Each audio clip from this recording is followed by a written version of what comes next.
পুরো থিওরি ক্লাসের মতোই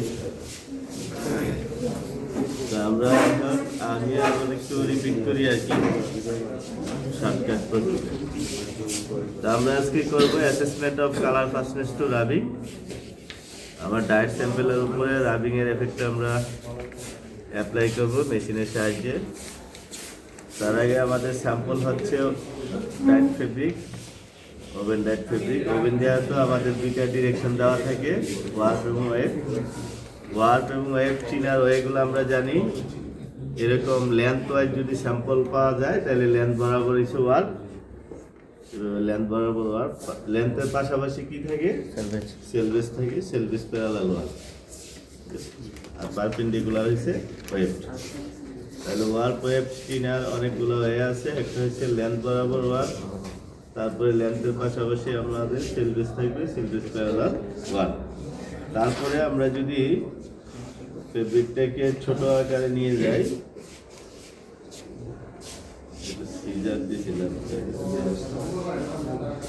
ছোট আকারে নিয়ে আসি কেটে, তখন আমরা কিভাবে এরকম ছোট করে কেটে ফেলি। তখন আমার স্যাম্পলের সাথে যদি সেলভেজ থাকে তাহলে আমরা বলবো সেলভেজ প্যারালাল ওয়ার্প। আর যদি এখন সেলভেজও না থাকে তখন আমরা বলবো লেন্থ। এখন আমরা এই যে ছোট করে ফেললাম, এই ছোট টুকরাই কিন্তু এইভাবে লেন্থ ওয়াইজ বলতে পারবো না ওয়ার্প ওয়াইজ। সেক্ষেত্রে আমাদের শর্টকাট যে প্রসেসটা হচ্ছে, আমরা যদি এইভাবে টান দিই তাহলে যদি লেন্থ না বাড়ে তাহলে ওয়ার্প, আর যদি টেনশন দিলে বাড়ে তাহলে ওয়েভ। যদি বাড়ে তাহলে লেন্থ বাড়লে অথবা ইয়ানের ডেন্সিটি দেখো, দুই পাশ থেকে কিছু ইয়ান তুলবো, ইয়ানের ডেন্সিটি যেদিকে বেশি সেটা হচ্ছে ওয়ার্প, আর যেদিকে কম সেটা হচ্ছে ওয়েভ। এইগুলো আমাদের স্যাম্পলের বিষয়ে আমরা ডিরেকশনগুলা বের করার নিয়মটা আমরা জানলাম। আমাদের যেহেতু ডিরেকশন ওয়াইজ অ্যাপ্লাই করতে হবে, স্যাম্পলটার উপরে অ্যাপ্লাই করতে হবে। দুইটা কন্ডিশন আমরা অ্যাপ্লাই করবো, একটা হচ্ছে ওয়েট কন্ডিশন আর একটা হচ্ছে ড্রাই কন্ডিশন, বা ড্রাই কন্ডিশন আর একটা হচ্ছে ওয়েট কন্ডিশন। সেই পর্যন্ত যাওয়ার পরে আমরা এখন আসি মেশিনে। মেশিনে আমরা যদি খেয়াল করি, মেশিন স্পেসিফিকেশনটা হচ্ছে crockmeter, manufacturer James H Heal, country of origin England. আমাদের মেশিন এই যে পজিশনটাকে বলা হয়েছে রেস্ট হুক পজিশন, রেস্টে আছে। রেস্টের মধ্যে একটা হুক আছে, হুকের মধ্যে যখন আমরা এই পজিশনে রাখবো মেশিনটাকে তখন এটাকে বলা হয়েছে রেস্ট পজিশনে মেশিন আছে। তারপরে আমরা যদি খেয়াল করি, আমাদের একটা সাপোর্টিং স্লট দেওয়া আছে, যেটা সাপোর্ট দিয়ে আমরা স্যাম্পলটাকে আটকে রাখবো। এই সাপোর্টিং স্লটটা একবারে শেষ করে ফেলি আমরা। এটাতে কিছু পিন দেওয়া আছে যেটা সাপোর্ট দিয়ে স্যাম্পলটাকে আটকাবো, আর এটাকে ধরে রাখার জন্য একটা হোল দেওয়া আছে। এই হোল এবং মেশিন কনটাকে, এই সাপোর্টিং প্লেটটাকে কমপ্যাক্টভাবে আটকে রাখার জন্য একটা পিন দেওয়া আছে। এই পিনের সাপোর্ট দিয়ে কমপ্যাক্টভাবে আমার স্যাম্পলটাকে আটকে রাখবো। আর এটা হচ্ছে আমাদের স্যাম্পল লেন্থ। আমরা যদি ইন্ডিভিজুয়ালি ডিরেকশন ওয়াইজ টেস্ট করতে চাই তাহলে আমাদের স্যাম্পল সাইজ এই সাইজে কেটে নিতে হবে। সেটার সাইজটা হচ্ছে 25 ইন্টু 6 সেন্টিমিটার, বা 250 ইন্টু 60 মিলিমিটার, মিলিমিটার যদি বলি। আর সেন্টিমিটার বললে 25 সেন্টিমিটার 6 সেন্টিমিটার, এই সাইজের কাটতে হবে। যেহেতু আমাদের একাধিক টেস্ট আমরা করব 5টা করে, সেই জন্য আমরা স্যাম্পলকে সাজেস্ট করি কাটবো না। না কেটে আমাদের যে ফিকশন যেই জায়গায় হচ্ছে স্ট্রোক লেন্থটাকে আমরা চেঞ্জ করে দিই, চেঞ্জ করে অল্প অল্প করে চেঞ্জ করে করে আমরা একাধিক স্যাম্পল, একটা স্যাম্পল থেকে একাধিক মান নেব। তারপরে উপরে যদি আমরা খেয়াল করি, আমাদের একটা সিলিন্ডার দেওয়া আছে, এটাকে সিলিন্ডারও বলা হয়। এটা 3টা নামে ডাকা হয়। একটা সিলিন্ডার বলা হয়, তারপরে এটাকে পেগ বলা হয়, তারপরে এটাকে বলা হচ্ছে peg, peg, finger, peg. Finger বলা হয় সিলিন্ডার, ফিঙ্গার, পেগ। সেকেন্ডে কি বলা হয়? সিলিন্ডার, ফিঙ্গার, ফিঙ্গার আর পেগ, 3টা নামে এটাকে ডাকা হয়। আর এটার সাইজটা যদি আমরা বলি 16 মিলিমিটার ডায়া, এটা যে ফিকশনটা যে অংশ জুড়ে হয় আমার স্যাম্পলের উপরে মাল, এখানে আমার কি কি থাকবে, এটা ফিঙ্গারের মধ্যে আমরা রাবিং ক্লথ অথবা ক্রকিং ক্লথ এটার মধ্যে আটকে দিব।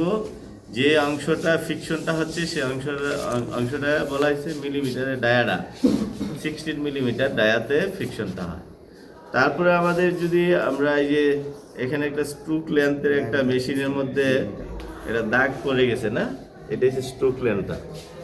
স্ট্রোক লেন্থ হচ্ছে 100 প্লাস মাইনাস 3 অথবা 10 সেন্টিমিটার বলে, আর মিলিমিটারে যদি বলি 100 প্লাস মাইনাস 3 মিলিমিটার। এই অংশ জুড়ে আমার ফিকশনটা হচ্ছে স্ট্রোক লেন্থ। আমাদের আরেকটা অংশের কথা বলা হয় যেই অংশতে অ্যাপ্লাইটা হয়, এটা হচ্ছে 14x5। এটা কিন্তু আমার স্যাম্পল সাইজ না। এই সাইজে যদি আমরা স্যাম্পল কেটে ফেলি তাহলে কিন্তু টেস্ট করা যাবে না, কারণ আমাকে স্যাম্পলটা আটকাইতে হবে। সেই জন্য আমাদের সাইজ নিতে হবে 25x6 সেন্টিমিটার রিল্যাক্স, সে যদি আমরা স্যাম্পলটাকে টেস্ট করতে চাই। তারপরে আমরা স্ট্রোক লেন্থ এই রেস্ট হুক থেকে আমি যখন এই ধরলাম যে এখানে স্যাম্পল রাখলাম, স্যাম্পলের উপরে যখন আমি ফিঙ্গারটাকে সেট করব, তখন আমাদের এই যে একটা ফোর্স অ্যাপ্লাই হবে স্যাম্পলটার উপরে। এই যে এখানে একটা ফোর্স দেওয়া আছে, এই ফোর্সটা হচ্ছে 9 নিউটন। আমাদের যে মেশিনের মধ্যে ফিঙ্গারের অংশ জুড়ে যে ডিভাইসটা দেওয়া আছে সেটাতে একটা ওয়েট এখানে দেওয়া হয়েছে সেই পরিমাণ, সেটা হচ্ছে 9 নিউটন ফোর্স। 9 নিউটন ফোর্সে সে মুভমেন্টটা করবে, টু অ্যান্ড ফ্রো মুভমেন্টটা করবে। আচ্ছা, এই গেল মেশিন সঙ্গে। আর আমাদের এটা হ্যান্ডরাইড মডেল, আমাদের হাত দিয়ে ঘুরাইতে হবে। স্ট্রোক লেন্থের কথা বললাম। স্ট্রোক লেন্থটা আমরা কীভাবে মেনটেন করব, সময়ের কথা বলা হয়েছে যে আমরা এই যে রেস্টক থেকে স্যাম্পলটাকে এখানে যখন স্যাম্পলের উপর যখন ফিঙ্গারটাকে বসাবো, এই যে টু অ্যান্ড ফ্রো মেথডে যখন আসবে, তখন আমাদের এই যে যাবে এবং আসবে, এটা হচ্ছে 1 স্ট্রোক, 2টা রাব হয়েছে। মানে একবার টু আর ফ্রো কমপ্লিট হলেও একটা স্ট্রোক, 1 স্ট্রোক, 2টা রাব। তাহলে আমার এই সময় নিব আমরা কত, 1 সেকেন্ড। একটা স্ট্রোক কমপ্লিট করতে 1 সেকেন্ড সময় নিব। তাহলে 10টা স্ট্রোকে রাব হইব 20টা, সময় নিব আমরা 10 সেকেন্ড। তারপরে আমাদের আরেকটা এখানে আমার স্যাম্পলের মধ্যে যে স্টেনিংটা হবে, যে ফেব্রিকের উপরে, এটাকে বলা হচ্ছে ক্লথের উপরে, সেই ক্লথটাকে বলা হয়েছে ক্রকিং ক্লথ অথবা রাবিং ক্লথ।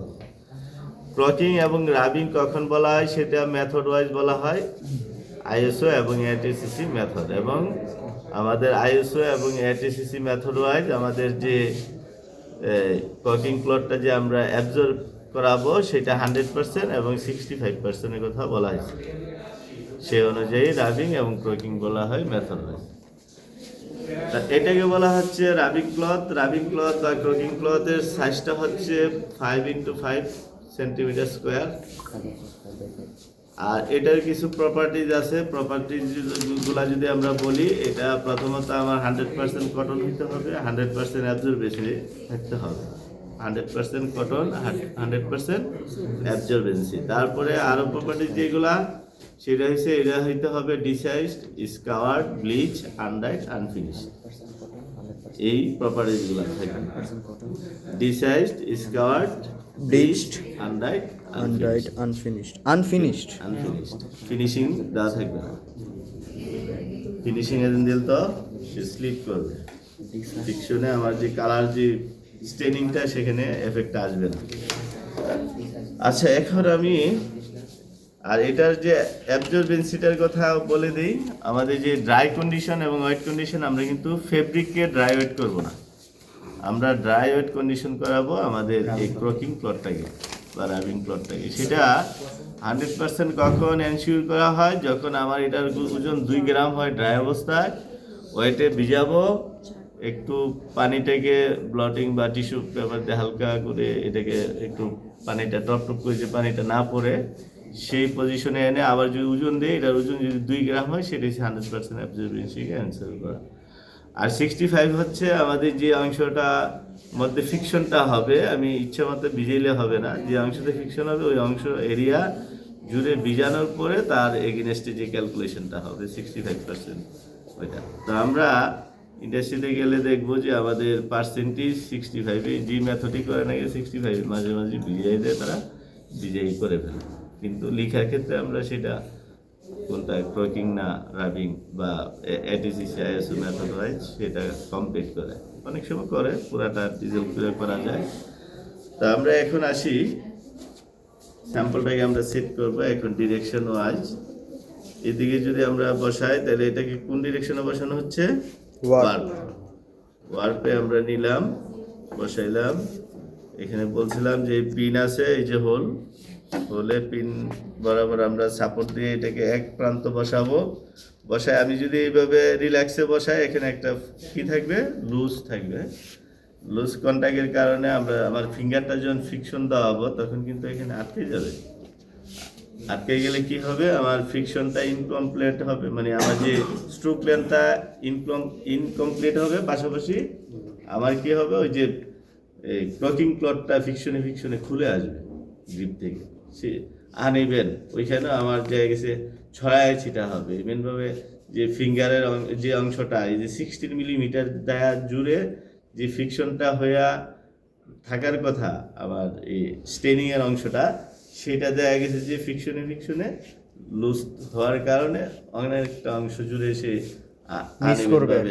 ছড়াই যাবে সে।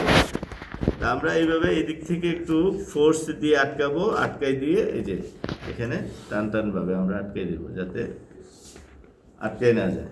তারপরে আমরা আরেকটা এই যে ফিঙ্গারে যে আমি ক্রকিং ক্লটটা বা রাবিং ক্লটটাকে সেট করব, সেটার জন্য একটা স্প্রিং ক্লিপ আমরা ইউজ করব, সাপোর্ট দিব, যেটা সাপোর্ট দিয়ে আমরা এই ফিঙ্গারে আটকে রাখবো রাবিং ক্লটটাকে। ফিঙ্গার এই স্প্রিং ক্লিপটার কাজটা যদি আমরা খেয়াল করি, যদি প্রেস করি এটার ডায়াটা বাড়বে, আবার যখন ছেড়ে দিব তখন তার পূর্ব জায়গায় চলে আসবে। হ্যাঁ, তা এটা একটা স্প্রিং করে, সেই জন্য স্প্রিং ক্লিপ বলা হয়েছে। আর এই স্প্রিং ক্লিপের যে আমরা যদি স্ট্রাকচারটা দেখি, আমাদের একটা হ্যান্ডেল এখানে আছে, যেটাকে সাপোর্ট দিয়ে আমরা স্যাম্পলটাকে এই ক্রকিং ক্লটটাকে ফিঙ্গারে আটকাবো। এই সাপোর্টিং অংশটা আমরা উপরের দিকে রাখবো, এটাকে এইভাবে নিচের দিকে রাখবো। নিচের দিকে রাখলে অনেকটা উপরে উঠাইতে হয়, উপরে উঠাইলে দেখা গেছে এই দিক থেকে আমার রাবিং ক্লথের যে গ্রিপিং পজিশনটা সেটা খুলে যায় উপরে উঠাইতে গেলে। আবার যদি একটু নিচে রাখি তাহলে এটার সাথে এসে ফিকশন হয়, অথবা এটার সাথে আটকাই থাকে আমার যে রাবিং প্লটটা আমার স্যাম্পল ডায়েট ফেব্রিকের বা ডায়েট স্যাম্পলের সাথে ফিকশনটা কিন্তু এনশিওর করতে হবে। যদি উপরে থাকে তাহলে এটা যদি পুরাপুরি ফিকশনটা না পড়ে তাহলে কিন্তু এফেক্টটা আসবে না স্টেনিং। সেই জন্য আমাদের কী করতে হবে, এইভাবে উপরের দিকে দিয়ে আমরা সাপোর্ট দিয়ে সেন্টার বরাবর রাখবো, ক্রকিং প্লটটাকে রেখে আমরা ফিঙ্গারের মধ্যে আটকে দেবো। যেটা বলছিলাম, আমি যদি এই পজিশনে রাখি আমরা দেখবো যে এটা এইভাবে এই যে আটকে যাচ্ছে, হ্যাঁ, নিচে থাকতেছে, ফিকশনটা হচ্ছে না। আর যখন আমি এটাকে আরেকটু উপরে উঠাই দেবো, এনশিওর করব, তখন আমরা খেয়াল করব যে আমার এই যে ইয়াটা উপরে আছে, এটার সাথে আটকাবে। এখন আমরা যখন ফিকশনটা হ্যান্ড ড্রাইভ মডেলে এটাকে স্ট্রোক দিতে যাব, আমরা যদি এখানে একটা সাপোর্ট না দিয়ে ঘুরাইতে যাই, তাহলে দেখবো যে মেশিন সহ সে মুভমেন্ট করতেছে এবং ফিকশনের এফেক্টটা ঠিক থাকবে। সেই জন্য আমরা একটা সাপোর্ট দিয়ে নেব, হাত দিয়ে একটা সাপোর্ট দিব, সাপোর্ট দিয়ে আমাদের এই ফিকশনটাকে আমরা দিব।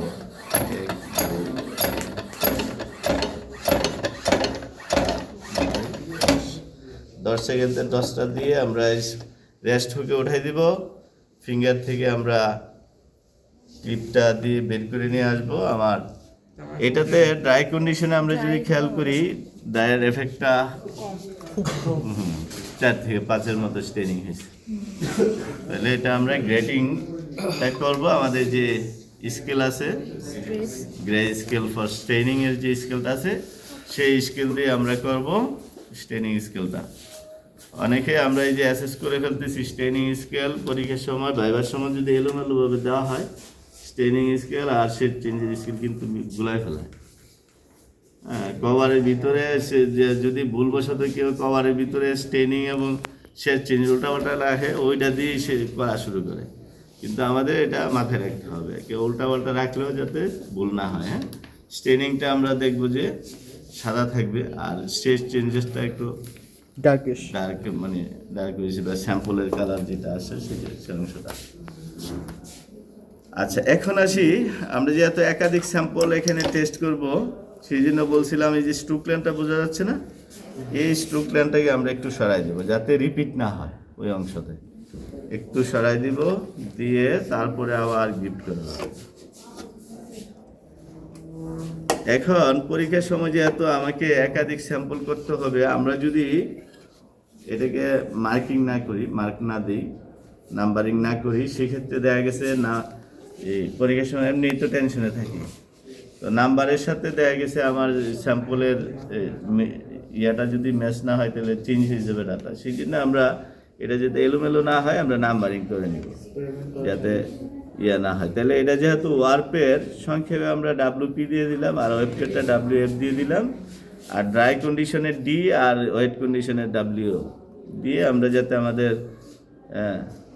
মিনিংটা বুঝতে পারি ওইভাবে আমরা মার্কিং করে নিব, হ্যাঁ, নাম্বারিং করে নিব।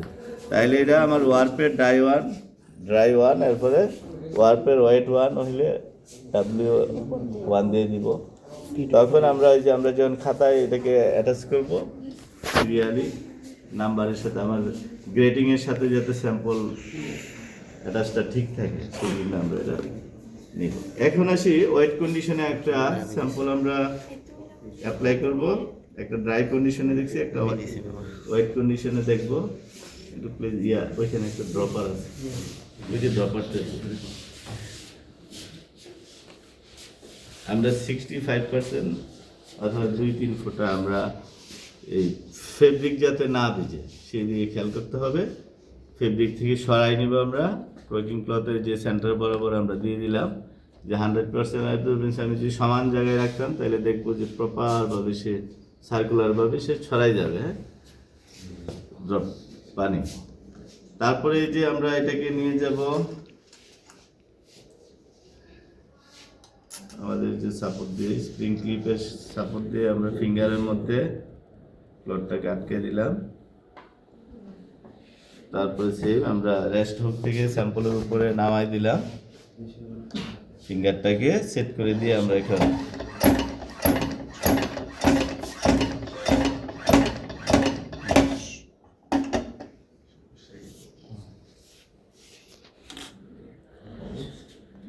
আমরা ওয়েট কন্ডিশনে আমরা দেখতে পাচ্ছি একটু আরেকটু উঠছে, হ্যাঁ, স্টেনিং আরেকটু উঠছে। সেই জন্য আমরা এটাকে ওয়েট কন্ডিশনে কিন্তু ওয়েট অবস্থায় আমরা রাখবো না, হ্যাঁ, আমরা সবাই একটা একটা করে অ্যাপ্লাই করবো, করে করে আমাদের যে ড্রায়ার আছে ড্রায়ারটা শুকাই নিব, শুকাইয়া তারপরে অ্যাসেস করব। ওয়েট কন্ডিশনে যদি আমি অ্যাসেস করি, এটা ড্রাই কন্ডিশনে কিন্তু মানটা ঠিক থাকবে, চেঞ্জ হয়ে যাবে, আরও হালকা হয়ে আসবে। সেই জন্য আমরা আগেই ড্রাই করে তারপরে অ্যাসেসটা করবো। সেই জন্য আমরা যে যারটা ড্রাই ওয়েট কন্ডিশন যারা পড়বে, ওয়েট কন্ডিশনের স্যাম্পল একটা একটা করে আমরা করবো, 5-6 জন যারা আছি সবাই একটা একটা করে আজকে মান নিব, নিয়ে ওয়েট কন্ডিশন যারা করবে তারা সরাসরি ওই যে ড্রায়ার দিয়ে শুকিয়ে ফেলবো, সাথে সাথে শুয়ে তারপরে অ্যাসেস করে ফেলবো। হ্যাঁ, তাহলে আমাদের এখন আমরা শুরু করব। এটার ক্ষেত্রে আমরা লিখব, এটা হচ্ছে W ওয়ার্পের ওয়েট 1 W1, এভাবে আমরা নাম্বারিং করে নিই। এখন আমরা একটা গ্রুপ এখানে থাকবো, ফার্স্ট গ্রুপটা, আর সবাই যে চেয়ারে বসে থাকবে। এক গ্রুপ শেষ হবে আরেক গ্রুপ আসবে। আমরা যদি এইদিকে থাকি দেখি আমার মেশিনগুলো এলোমেলো হয়ে যায়, মানে বেশি চেঞ্জ করবো না, হ্যাঁ, তাইলে আবার পরে গ্রুপ করতে পারবো অল্প অল্প করে। এই যে হইলো একটু সরাই দিব, এখানে হলো আর একটু সরাই দিব, হ্যাঁ, খালি যে জায়গায় হচ্ছে ওই জায়গায় যাতে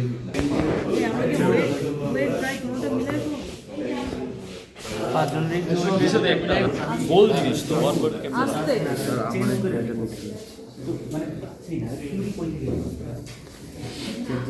হ্যাঁ হয়েছে 38 এবারে কষা দেবে। ঠিক আছে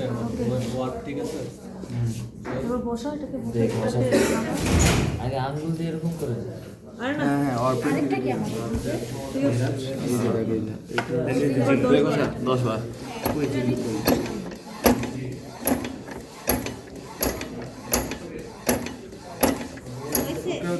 আবার এখানে নিতে হবে পিছিয়ে নিতে হবে। 11 নম্বর দিয়ে দিস। ও বের হবে